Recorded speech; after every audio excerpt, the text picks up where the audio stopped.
In the hull, normally we have two types of corrosion. Corrosion by erosion, that's the most common, and the electromechanical reaction in between the water, the hull, and the hardware in the hull. Erosion in the hull, yes, depend of the water, depend of the amount of sand in the water, my boat will be eroded by friction. Electrochemical corrosion is the corrosion that we know until this point. It's when you have two dissimilar metals together, the more noble metal attack the less noble. Don't forget, what is the meaning of more noble? We are going to refresh our table of electronegativities. You remember? It's the amount of energy of each element. There are elements with more energy, with more electronegativity. They are located in this area. And there are elements with less electronegativity located in this area. When you have the similar levels of energy is where one metal corroded the other one faster. And the best example in marine application is copper and aluminum. Copper, if you check the periodic table, copper is 1.9 and aluminum is 1.5. It's a big difference. For that reason, copper and aluminum, and additionally the structures are completely different. Completely different.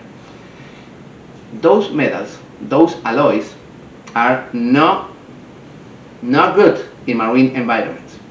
For that reason, you need to be careful when you have a boat with an aluminum hull with the hardware used in that boat. Galvanic corrosion is when you have two dissimilar metals together in a marine environment. That's it. Only with the difference of energy in between both metals is enough to produce a small arc of electricity, and that small arc of electricity is enough to destroy the less noble metal. The more noble metal attack the less noble, and the less noble will be eroded. This is galvanic corrosion. Electrolysis is galvanic corrosion plus extra current in between both of them. And we are going to check which material, which alloy create higher potential difference.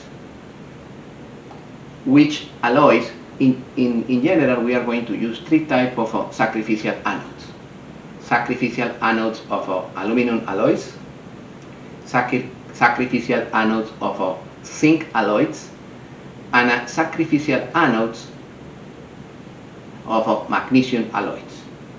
Those three alloys, zinc, aluminum, and magnesium, are used like sacrificial anodes. Be careful with the hardware used in your boat.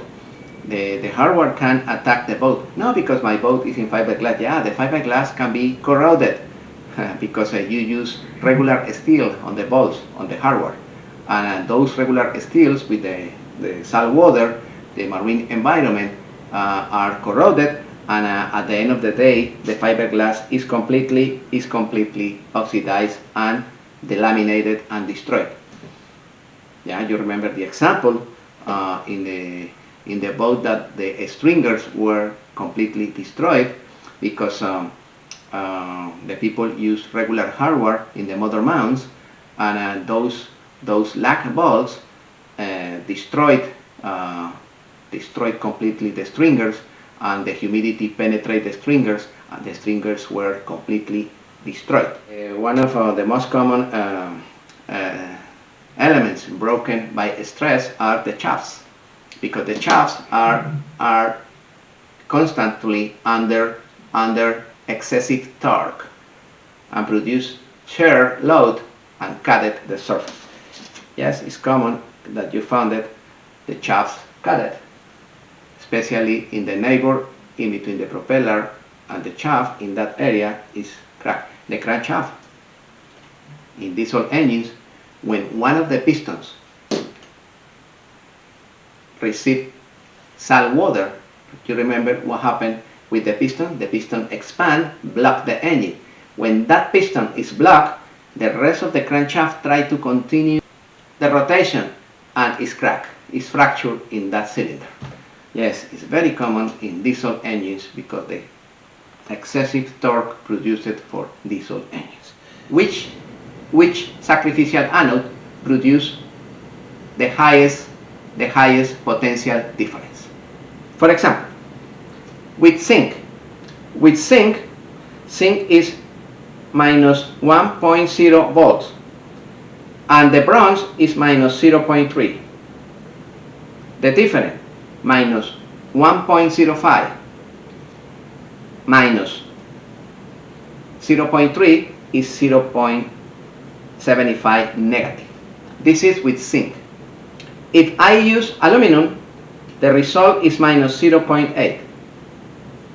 If I use magnesium, the result is minus 1.3 volts. Of course, with magnesium, I produce a higher potential difference. What is the meaning of that? The intensity is higher with this aluminum alloy, and the protection is better. The potential difference is higher. When the potential difference is pretty close, that anode is not working because it's the same level of energy. You need an anode with lower level of energy in order to produce a high arc, in order to erode easily the sacrificial anode and protect the metal. This is the secret. Select sacrificial anode with lower level of energy in order to create high potential difference.